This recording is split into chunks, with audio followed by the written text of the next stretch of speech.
ওকে, last ক্লাসে আমি দেখিয়েছিলাম যে কিভাবে হ্যাঁ অ্যালাইনটা দেখিয়েছিলাম কিভাবে অ্যালাইন করতে হয় যে কোনো একটা অবজেক্টকে। তারপরে এখানে রিভিউতে কিছু একটা দেখিয়েছিলাম যে নিউ কমেন্ট কমেন্ট কিভাবে করতে হয়। তো আমরা এখন দেখব স্পেলিং এন্ড গ্রামার, এগুলা জিনিসটা কি। স্পেলিং এন্ড গ্রামার দিয়ে আমি চেক করতে পারি আমার ডকুমেন্টটা কি কোনো মিস্টেক আছে কিনা। তো এটা যেহেতু একটা ব্ল্যাঙ্ক ডকুমেন্ট, এখানে কিছুই নাই, আমি জাস্ট কিছু একটা ওপেন করি।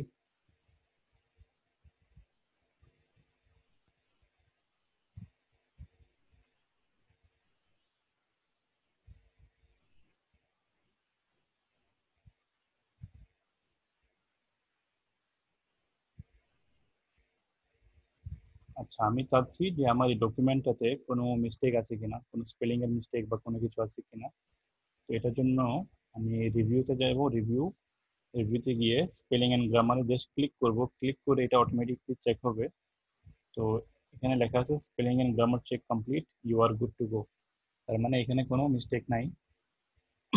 আর যদিও কোনো মিস্টেক থাকে এখানে একটা রেড চিহ্ন চলে আসে, একটা রেড আন্ডারলাইন চলে আসে। তো যেমন আমি এখানে যদি কোনো একটা মিস্টেক করি,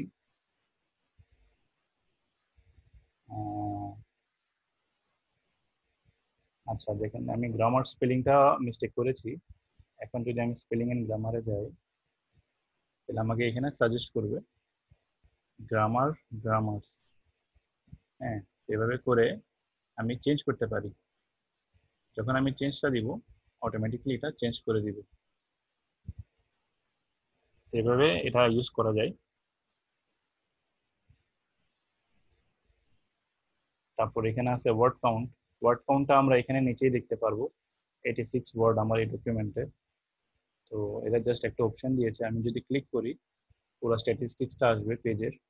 দুইটা পেজ আছে এই ডকুমেন্টে।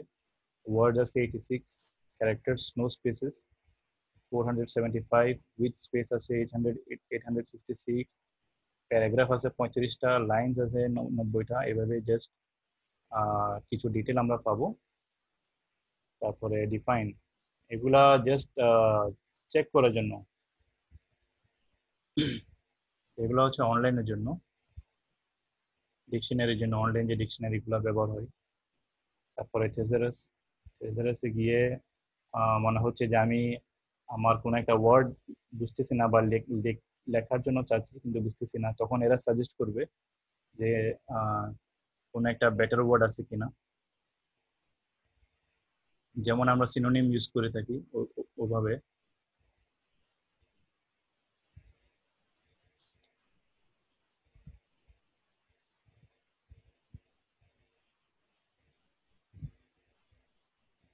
এই লেখাটার জন্য দেখেন, আমি যখন এই লেখাটার জন্য আমি থেসারাসটা ইউজ করলাম, ক্লিক করার পরে আমাকে এরা কিছু সাজেশন দিচ্ছে। গুডের পরিবর্তে আমি আরো কি কি লিখতে পারি, decent, respectable, moral, upright, virtuous, noble, worthy. হ্যাঁ, এখানে অনেক অপশন এরা দিচ্ছে। তো এটাই হচ্ছে থেসারাস। তারপর হচ্ছে ট্রান্সলেট। ট্রান্সলেট হচ্ছে এখানে মাইক্রোসফট ওয়ার্ডের মধ্যেই ট্রান্সলেট অপশনটা ওরা দিচ্ছে।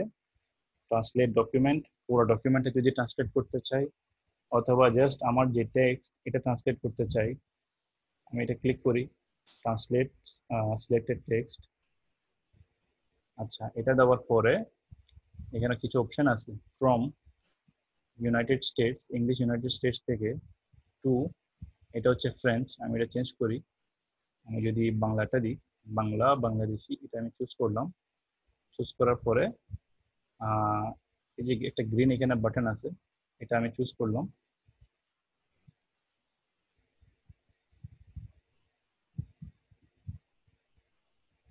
তো আমরা দেখি এটা কি হয়।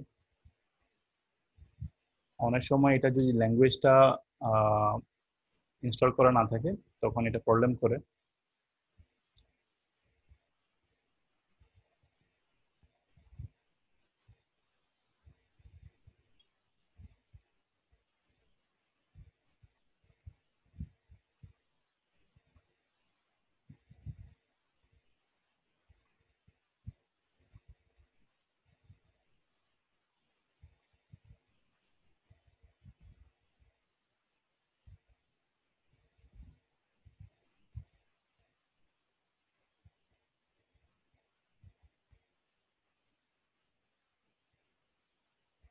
তো আমাদেরকে এই যে লেখাটা সাজেস্ট করতেছে এখানে নিচে, আমরা যদি নিচে যাই, হ্যাঁ, এটা আমি একটু জুম করলে হয়তো দেখা যেতে পারে। ট্রাই করি। না, এটা জুম হচ্ছে না। আচ্ছা, এখানে আমার ট্রান্সলেটটা হয়ে গেছে। আমি জাস্ট ইনসার্টে যাব। ইনসার্টে একটা ক্লিক করলে এখন আপনারা দেখেন ভালো একটা এখানে ট্রান্সলেট হয়ে গেছে। আমি এই গ্রামার এটাকে একটু চেঞ্জ করি। ট্রান্সলেট, সিলেক্টেড টেক্সট, এখানে আসছে ব্যাকরণ। এই অংশটাতে কিন্তু সাজেশন আসবে। আমি কি করব, আমি জাস্ট ইনসার্টে যাব, ব্যাকরণ এভাবে করতে পারি। তারপর আমি লিখবো ইউনিভার্সিটি, সরি, ইউনিভার্সিটি লিখলাম। এটাকে আমি ট্রান্সলেট করব। Translate, translate selected text. এখানে আমি অলরেডি ল্যাঙ্গুয়েজ সিলেক্ট করে রেখেছিলাম, ইংলিশ টু বাংলা। নিচে অপশনটা আসতেছে, ঠিক আছে। তো এটা আমি চাইলে অন্য কোথাও এটা ট্রান্সলেট করতে পারি। তো ট্যাব দিয়ে ইনসার্ট,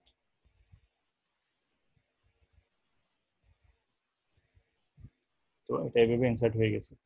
তো আমি চাইলে ট্রান্সলেশন সার্ভিসটা এখান থেকে ইউজ করতে পারবো, আমাকে আর গুগল করতে হচ্ছে না। এটার জন্য আমি চাইলে টেবিলের ব্যবহার করতে পারি। টেবিল ব্যবহার করলে জিনিসটা আরো সুন্দর হবে। এক পাশে ইংলিশ, এক পাশে বাংলা। তো এখানে অনেকগুলো ল্যাঙ্গুয়েজ আছে, ল্যাঙ্গুয়েজগুলো আমি চেঞ্জ করতে পারবো। আমি যদি অ্যারাবিকটা চুজ করি, তাহলে অ্যারাবিক জাস্ট ইনসার্ট করব। ইনসার্ট করার পরে দেখি কি হয়। আচ্ছা, আমার অ্যারাবিক ফোনটা এটার সাথে মিলতেছে না, যার কারণে গিয়ে এমনটা হচ্ছে, এটা ঠিকভাবে আসেনি লেখাগুলো। তো ফন্ট অনেক একটা ইম্পর্টেন্ট জিনিস।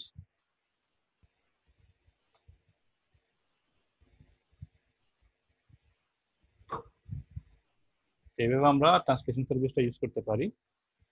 তারপরে কমেন্টটা আমি আগে দেখিয়েছিলাম যে আমার লেখাগুলোতে যদি অন্য একটা কমেন্ট দিতে চাই, এভাবে আমি জাস্ট সিলেক্ট করে কমেন্টে যাব। কমেন্টে গেলে আমি লিখতে পারি, কিছু একটা লিখতে পারি। আমি কিছু একটা লিখতে পারি, লেখার পরে জাস্ট বাইরে একটা ক্লিক করলে এটা সেভ হয়ে যাবে। এখন যখনই আমি এখানে যাব, একটা ক্লিক করলে আমার কমেন্টটা এখানে শো করবে। আবার এখানে আমার নামটাও আসতেছে, যেহেতু এই কম্পিউটারটা আমার আমার নামে। তো এভাবে আপনাদের নামটাও আসবে। তো এটা হচ্ছে রিভিউ অপশন। তারপর এখানে কিছু অপশন আছে। প্রোটেকশনে গেলে, রেস্ট্রিক্ট এডিটিং, রেস্ট্রিক্ট এডিটিং এ গেলে এখানে কিছু অপশন আসবে। Formatting restriction, limit formatting to a selection of styles. এটা দিলে আমার যে স্টাইলগুলো আমরা ইউজ করেছি ওটা লক হয়ে যাবে, ওটা আর কেউ চেঞ্জ করতে পারবে না। এরপরে নিচে যদি যাই, editing restriction, allow only this type of editing in the document. Editing রেস্ট্রিকশনে দিলে নো চেঞ্জেস রিড অনলিটা চুজ থাকলে আপনারা শুধু আমার জিনিসটা দেখতে পারবেন, চেঞ্জ করতে পারবেন না। তারপর এখানে আরো চেঞ্জ আছে, track change, comments, filling in forms, এভাবে অনেক অপশন আছে এখানে। তো তারপর এক্সেপশনও আছে, এক্সেপশন মানে কারা কারা দেখতে পারে। তো এখানে কিছু গ্রুপ সিস্টেম আছে। সাপোজ আমি দিলাম যে নো চেঞ্জেস রিড অনলি। হ্যাঁ, এটা যদি আমি চুজ করি, চুজ করার পরে যখন আমি এই ফাইলটা আবার সেভ করব এবং এই ফাইলটা আপনাদের কাছে আমি সেন্ড করব, আপনারা এটা এডিটিং করতে পারবেন না, জাস্ট রিড করতে পারবেন। তো এখানের জন্য আমি থার্ড অপশনে গিয়ে এটাকে কিন্তু ওকে করতে হবে, ইয়েস স্টার্ট ইনফোর্সিং প্রোটেকশন। আমি এখানে গেলাম, যাওয়ার পরে এখানে একটা পাসওয়ার্ড আসতেছে, পাসওয়ার্ড দিয়ে এটাকে লক করতে হয়। আমি একটা পাসওয়ার্ড দিই, ওকে দিলাম। তারপরে ফাইলটাকে সেভ এজ দিলাম, সেভ এজে দিয়ে ডেস্কটপ চুজ করি, ডেস্কটপে দিয়ে জাস্ট দিব রিড অনলি।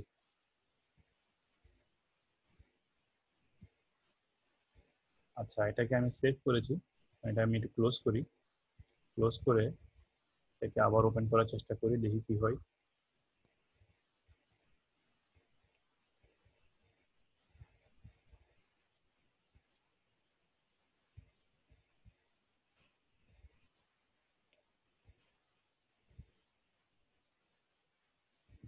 তো এটা এখন মোড দেখেন রিড অনলি, আমি শুধু এটা দেখতে পারবো, কিন্তু এখানে আমি কোনো কিছু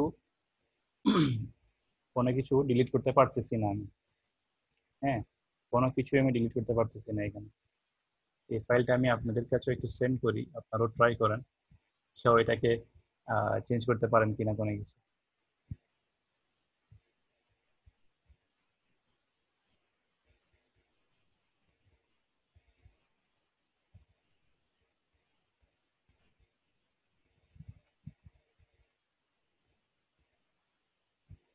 এইভাবে আপনারা প্রোটেকশন দিতে পারবেন, লক করে দিলে আপনাদের জন্য জাস্ট একটা সেফটি আর কি।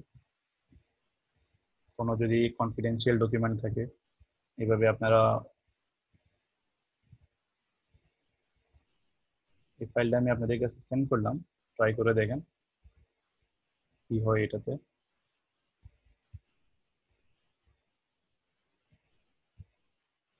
ডাউনলোড করে চেষ্টা করেন।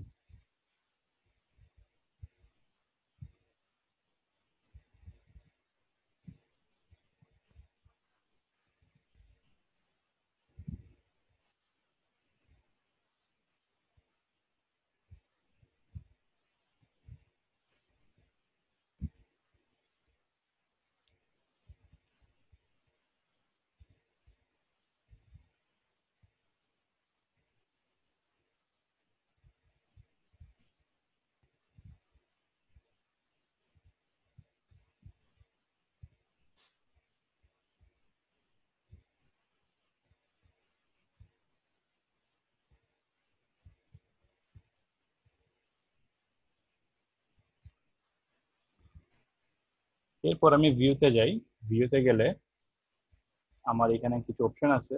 আচ্ছা, এটার জন্য আমি একটা ফাইল ওপেন করি, যেহেতু এটা না হলে এলোমেলো লাগতে পারে। আচ্ছা, আমি কিছু একটা ওপেন করি আগে।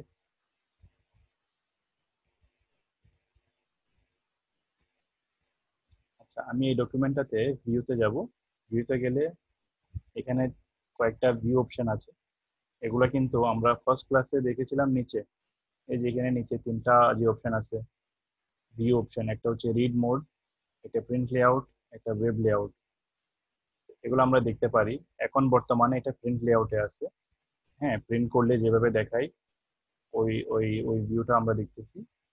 আমরা একটু রিড মোডে গিয়ে দেখি, রিড মোডে গেলে কি হবে, এভাবে দেখাবে। এটা হচ্ছে রিড অনলি ভিউ।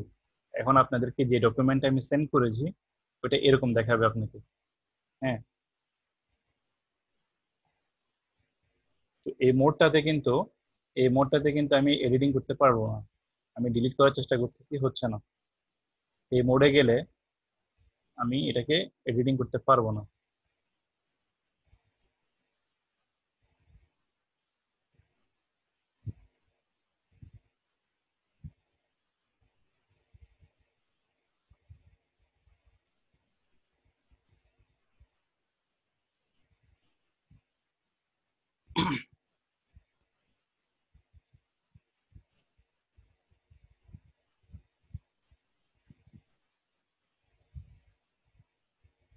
আমি এখান থেকে আবার প্রিন্ট লেআউটে গেলাম। এটা হচ্ছে আমার প্রিন্ট লেআউট। প্রিন্ট করলে যেভাবে দেখাই। তো আরেকটা অপশন আছে, এটা হচ্ছে ওয়েব লেআউট। ওয়েব লেআউটে গেলে এভাবে দেখায়। এটা হচ্ছে জাস্ট আমাদের যে ব্রাউজার আছে, ব্রাউজার থেকে দেখলে কেমনটা দেখাবে ওরকম।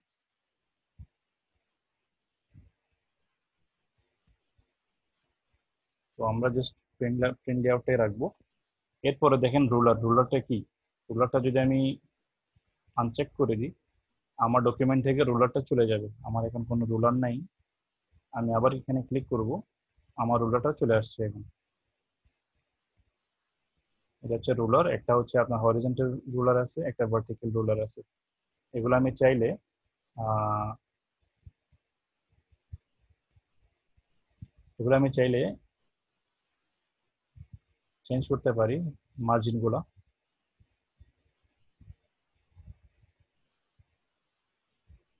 এখান থেকেও আমি চেঞ্জ করতে পারি এভাবে টেনে।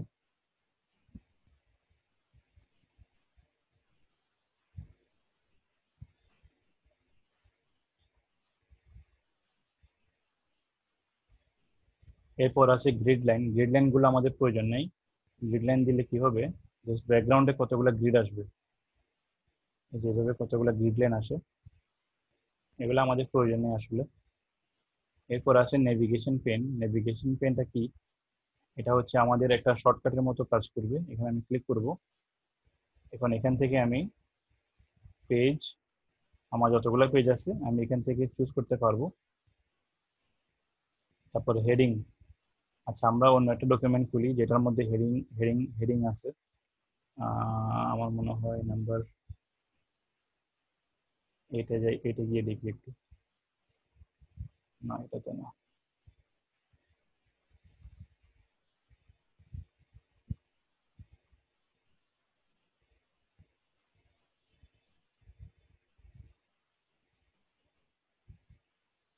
একটা ইবুক খুলে দেখি আমরা। ইবুক খুললে জিনিসটা ইজি হবে। ইবুক গুলা কই গেল।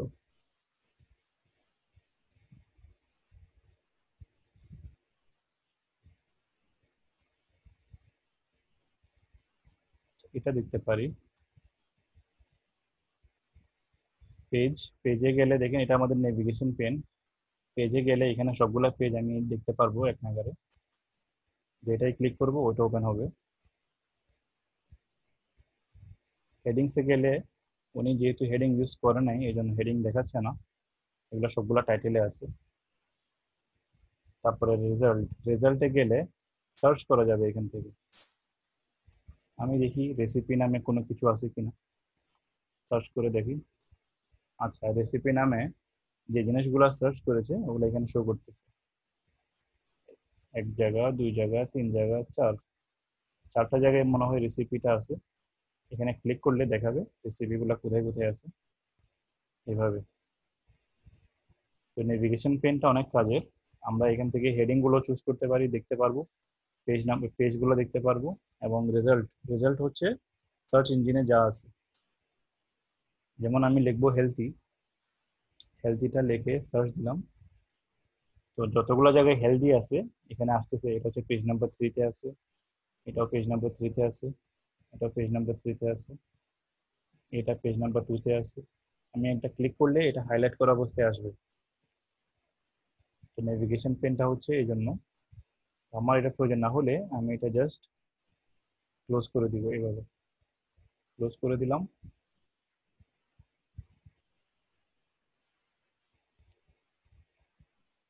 এটা হচ্ছে নেভিগেশন। এরপরে জুম, আমরা জানি জুম কিভাবে ইউজ করতে হয়। জুম করার জন্য এটা হচ্ছে বাই ডিফল্ট কয়েকটা অপশন ওরা দিয়ে রেখেছে। তো আমরা চাইলে এখান থেকে চুজ করতে পারি জুম আউট, জুম ইন, অথবা কন্ট্রোল বাটনটা প্রেস করে মাউসের যে হুইল যেটা আছে, স্ক্রোল বার বলে, মাঝখানে যে হুইলটা আছে ওইটাকে যদি আমরা উপরে বা নিচের দিকে করি এটা চেঞ্জ হবে।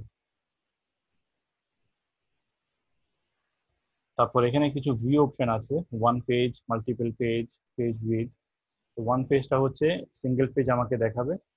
মাল্টিপল পেজ আমি চুজ করলে দেখেন এখানে এটা একটা পেজ, এটা একটা পেজ, এটা একটা পেজ, এটা একটা পেজ, আলাদা আলাদা করে আমাকে শো করতেছে। এটা হচ্ছে মাল্টিপল পেজ ভিউ। আমি আবার সিঙ্গেল পেজে যাই, সিঙ্গেল পেজে দিলে এটা হচ্ছে সিঙ্গেল, একটা একটা পেজ আমাকে দেখাবে। জুমটা আমি একটু ঠিক করে নিই।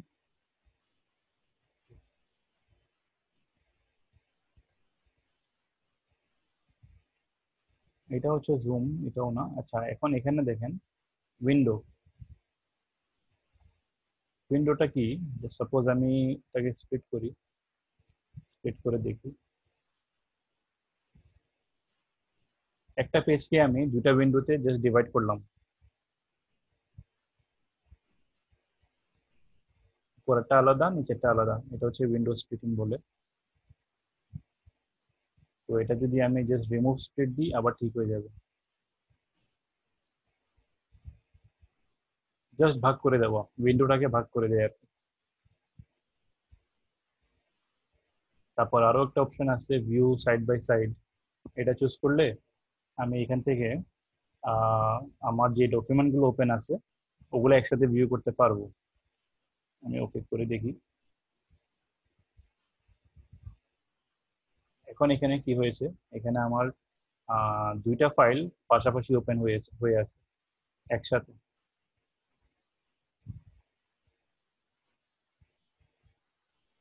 এগুলো আসলে খুব একটা প্রয়োজন হয় না, যেহেতু আছে এই জন্য আমি জিনিসটা দেখাইলাম।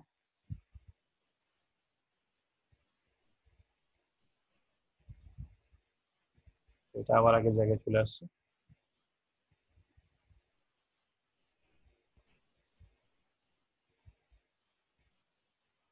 আচ্ছা আমরা এটা একটু দেখি। এটা আমরা প্রথম এক দুই ক্লাসে আমরা দেখেছিলাম যে কুইক অ্যাক্সেস টুলবার যেটা, এটাকে কাস্টমাইজ করা যাবে। এখানে এখন আমরা দেখতেছি সেভ অপশন আছে, আনডু আছে, রিডু আছে। হ্যাঁ আমরা চাইলে এখানে কিছু কাস্টমাইজেশন করতে পারবো। ছোট্ট একটা অ্যারো আছে, এখানে যদি যাই তাহলে আমরা দেখব এখানে অনেকগুলো অপশন আছে, new, open, email, quick print, spelling and grammar. আচ্ছা আমি স্পেলিং এন্ড গ্রামারটা যদি আমি ক্লিক করি, দেখেন এখানে এটা অ্যাড হয়ে গেছে। আমি আবার এখানে যাব, আমি যদি কুইক প্রিন্ট, কুইক প্রিন্টটা যদি দিই, প্রিন্টারটা অ্যাড হয়ে গেছে। আমি এখানে ক্লিক করলে এটা প্রিন্ট হয়ে যাবে। এটা হচ্ছে আমার শর্টকাট আর কি। কুইক অ্যাক্সেস টুলবারটা এই জন্য ইউজ হয়। যেটা আমার প্রয়োজন নাই ওটা আমি আবার ক্লিক করলে ওটা রিমুভ হয়ে যাবে। স্পেলিং এন্ড গ্রামার আমার প্রয়োজন নেই, আমি আবার ক্লিক করবো এটা রিমুভ হয়ে যাবে এভাবে। তারপর আপনি চাইলে কোনো এক্সট্রা কমান্ড যদি ইউজ করতে চান, আমি জাস্ট মোর কমান্ডে যাব। মোর কমান্ডে গেলে এখানে অনেকগুলো অপশন আছে, যেটা আমার প্রয়োজন হবে এটা আমি অ্যাড করতে পারবো। যেমন আমি চাচ্ছি অ্যাড আ টেবিল, এটা আমার লাগবে। এখন এখানে অনলি তিনটা অপশন আছে, সেভ, আনডু, রিডু। আমার বর্তমান কুইক অ্যাক্সেস টুলবারে এই তিনটা অপশন আছে। তাই আমি চাচ্ছি যে অ্যাড আ টেবিল এই অপশনটা আমি অ্যাড করব। তাই আমি জাস্ট ক্লিক করলাম, অ্যাড করব। অ্যাড করার পরে ওকে করব। দেখেন এখানে অ্যাড হয়ে গেছে, টেবিলটা অ্যাড হয়ে গেছে। আমি এখন এখান থেকে ইনসার্ট টেবিল করতে পারবো। এভাবে আপনারা চাইলে জিনিসগুলো করতে পারেন। আবার আমি যদি চাই যে এটা আমার দরকার নাই, আমি এখানে ক্লিক করব এবং রিমুভে দিব, রিমুভ। রিমুভ দিলে এটা আবার চলে যাবে।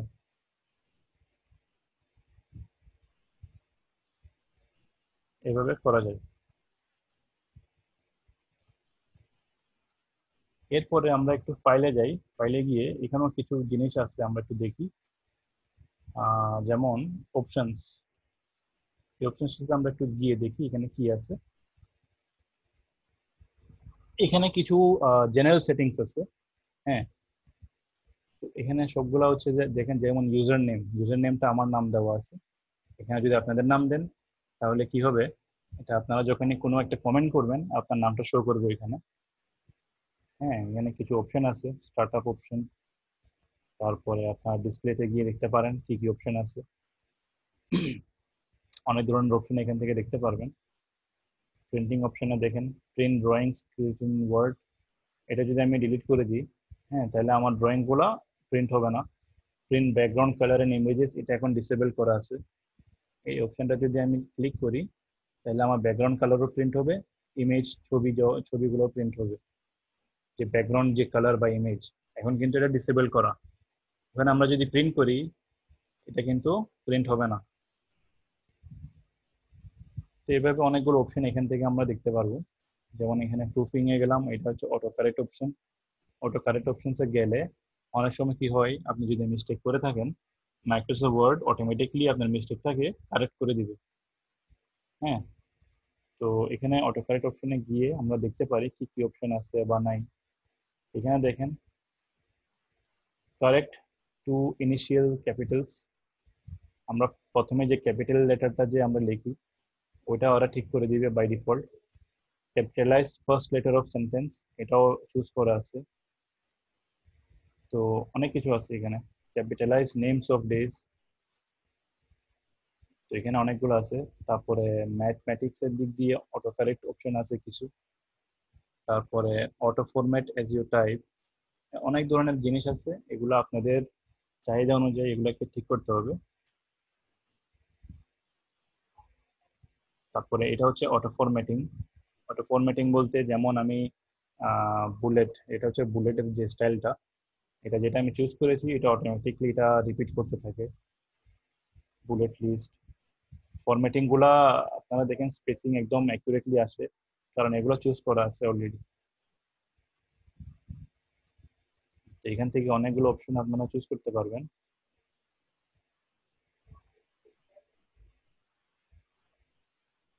Check spelling as you type, এগুলা যদি আমি ডিসেবল করে দিই আমার আর স্পেলিং গুলা চেক করা হবে না।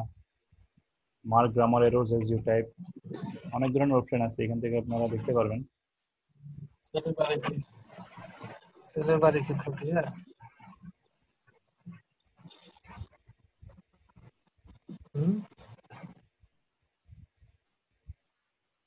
ওকে, এরপরে দেখেন সেভে যদি আমি যাই, সেভে গেলে আমার মাইক্রোসফট ওয়ার্ডটা by default dot docx docx এই ফরম্যাটে সেভ হয়। এখান থেকে আমি যদি চাই বাই ডিফল্ট আমি চেঞ্জ করে দিতে পারি, কিন্তু আমি এটা চেঞ্জ করব না, যেটা প্রয়োজন এটাই আছে। তো আমাদের একজন কি করেছে, আমার অ্যাসাইনমেন্ট জমা দেওয়ার সময় ফাইল নেমটা, ফাইল যে ফরম্যাটটা এটা চেঞ্জ করে দিচ্ছে। এই জন্য ওনার ফাইলটা আমি ওপেন করতে পারছিলাম না। আমি এটা একটু দেখাই। ফাইল, সেভ এস, সেভ এসে যখন যাব আমি একটা লোকেশন চুজ করলাম, এটা অনেক important. Save as type, save as টাইপটা দেখেন এটা হচ্ছে ওয়ার্ড ডকুমেন্ট।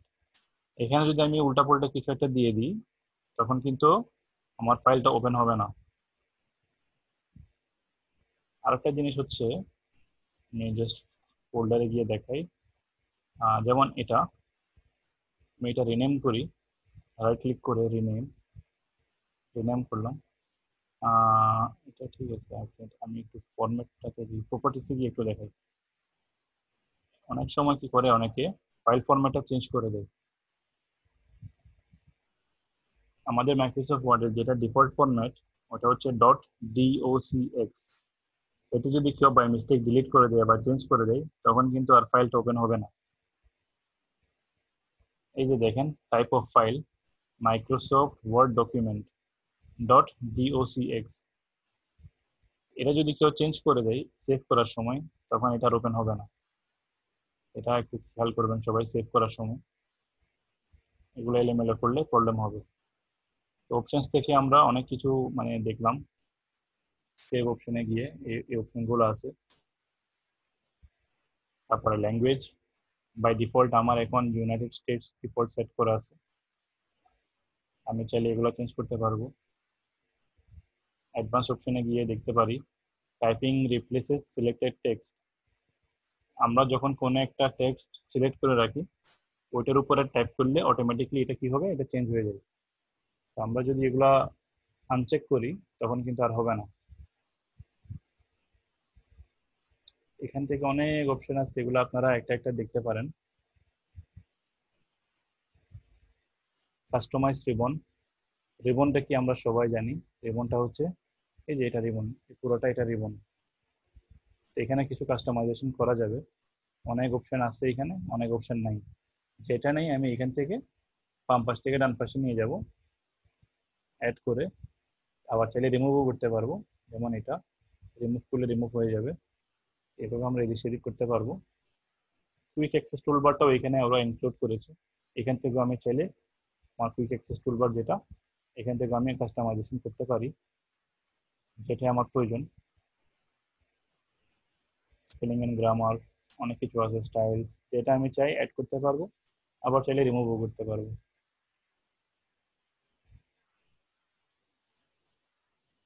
তো এখন আপনাদের যদি মাইক্রোসফট ওয়ার্ড নিয়ে কারো কোনো ডাউট থাকে তারা জিজ্ঞেস করতে পারেন। এখানে কিছু অ্যাডভান্স ফিচার আছে, ওগুলো আমি দেখাচ্ছি না, ওগুলো আমাদের কোর্সে নাই, ওগুলো হচ্ছে প্রোগ্রামিং এর দিকে চলে যাবে, ওগুলো আমরা করব না। তো এমনি যতটুকু আমরা ক্লাস করেছি মাইক্রোসফট ওয়ার্ড নিয়ে, যদি কারো কোনো ডাউট থাকে বা কোনো কিছু বুঝতেছেন না আমাকে বলতে পারেন, আমাদের হাতে এখনো অনেক সময় আছে। তো আমি এই জিনিসটা ক্লিয়ার করতে চাই, এবং নেক্সট ক্লাস থেকে আমরা মাইক্রোসফট এক্সেলে যাব।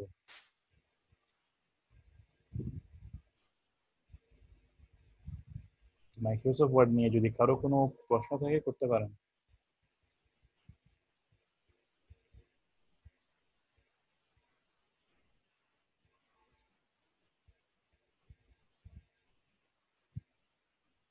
আর আমি চাচ্ছিলাম সবার অ্যাসাইনমেন্ট গুলা একটু ওপেন করে করে সবার ডাউট গুলা দেখানোর জন্য, কিন্তু যেহেতু আমার কাছে খুব বেশি অ্যাসাইনমেন্ট আসেনি আমি কাজটা করতে পারতেছি না।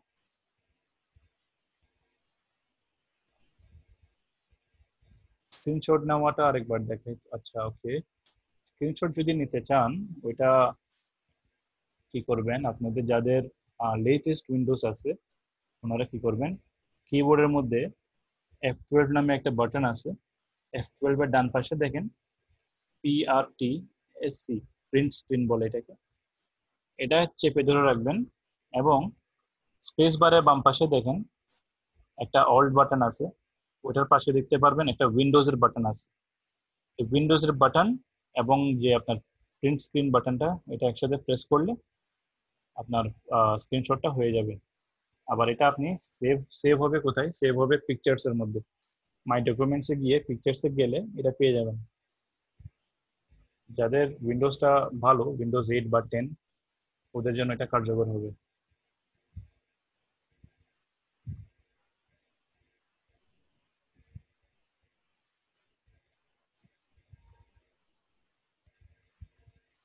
তো এমনি যদি কারো কোনো ডাউট থাকে জিজ্ঞেস করেন, আমি হেল্প করার চেষ্টা করব।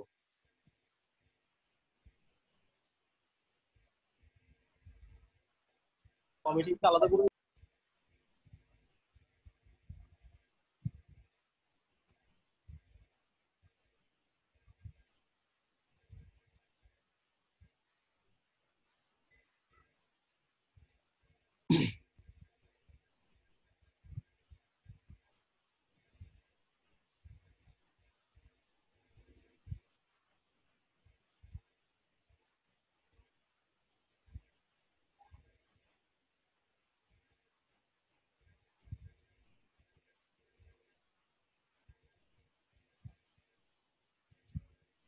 এখানে অনেক কিছু কিছু ছোট ছোট জিনিস সবাই একটু মিস্টেক করে থাকে। যেমন এখানে দেখেন স্পেসিং এর একটা প্রবলেম আছে, অলরেডি এখানে শো করতেছে যে এখানে একটা এরর আছে। হ্যাঁ, এই নাম্বারটা লেখার সময় স্পেসিংটা দেওয়া হয়নি, স্পেসিংটা দেওয়ার পরে এটা ঠিক হয়ে যাচ্ছে। আপনার এই ছোটখাটো বিষয়গুলো একটু দেখবেন।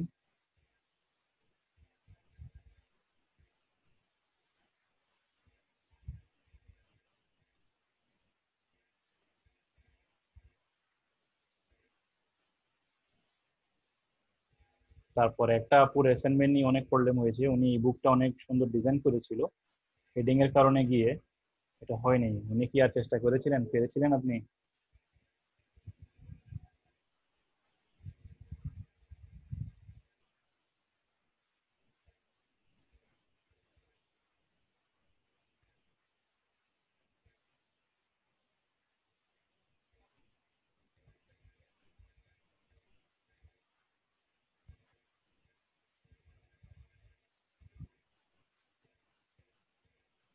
কারো কোনো ডাউট থাকলে প্লিজ বলেন।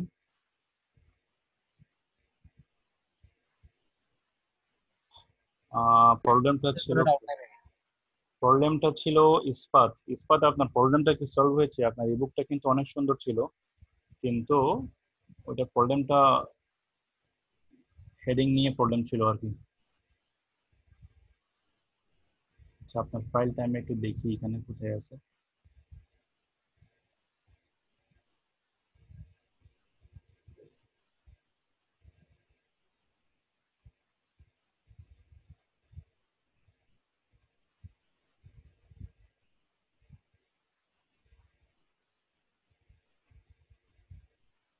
আচ্ছা, আপনি ঠিক করে থাকলে ওটা আমাকে আবার একটু সেন্ড করেন, ঠিক আছে? আবার একটু সেন্ড করেন। আর আপনাদের কাজগুলা মোটামুটি অনেক সুন্দর হয়েছে, রিসেন্টলি যে কাজগুলো আমি দিয়েছিলাম। তো ওগুলো আপনারা কি করবেন, ওগুলা কাইন্ডলি স্ক্রিনশট নিয়ে আমাদের গ্রুপে পোস্ট করবেন। পোস্ট করে আপনাদের অভিজ্ঞতা চাইলে শেয়ার করতে পারেন, জাস্ট এমনি সবাইকে একটা ইন্সপায়ার করার জন্য আর কি। তো জাস্ট ইন্সপায়ার করার জন্য আপনারা দেখেন গ্রুপের মধ্যে যারা গ্রাফিক্স ডিজাইনের যে স্টুডেন্টরা আছে, ওরা সবাই এখানে পোস্ট করে ওদের কাজগুলো। তো এটাতে কি হয়, সবাই অন্যরা একটু ইন্সপায়ার হয় আর কি। এটা আপনারা করতে পারেন, আপনাদের কাজগুলো অনেক সুন্দর হয়েছে। স্পেশালি ইবুক গুলো আমার কাছে অনেক ভালো লাগছে। তো একটু দেখি আমি ইবুক গুলা কোথায়।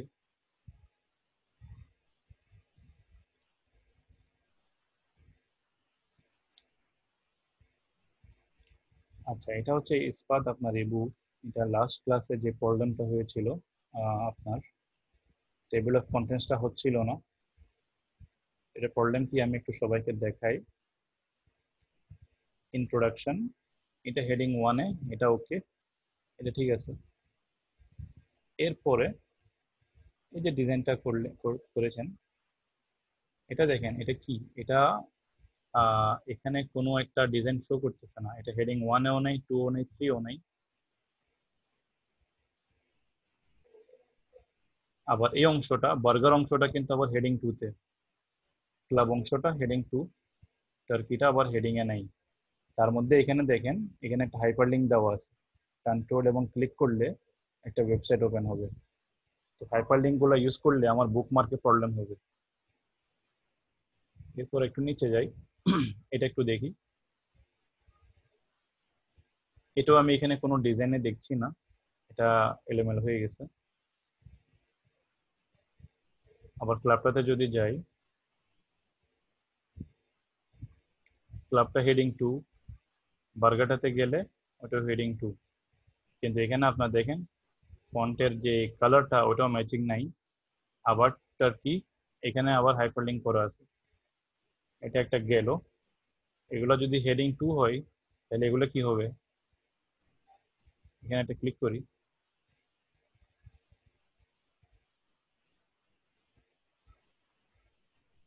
এখানে অনেক প্রবলেম আছে। এই জন্য মানে এই ফাইলটাই পুরোটাই করাপ্ট হয়ে গেছে। তো হেডিং গুলা সবাই সুন্দর করে সাজিয়ে সাজিয়ে করতে হবে। হেডিং 1 চুজ করেন, আর যদি কোনো সাব টপিক থাকে বা সাব হেডিং থাকে, তাহলে হেডিং 2 ইউজ করবেন হেডিং 1-এর পরে। এটা আমি আজকে ক্লাসে দেখিয়েছিলাম।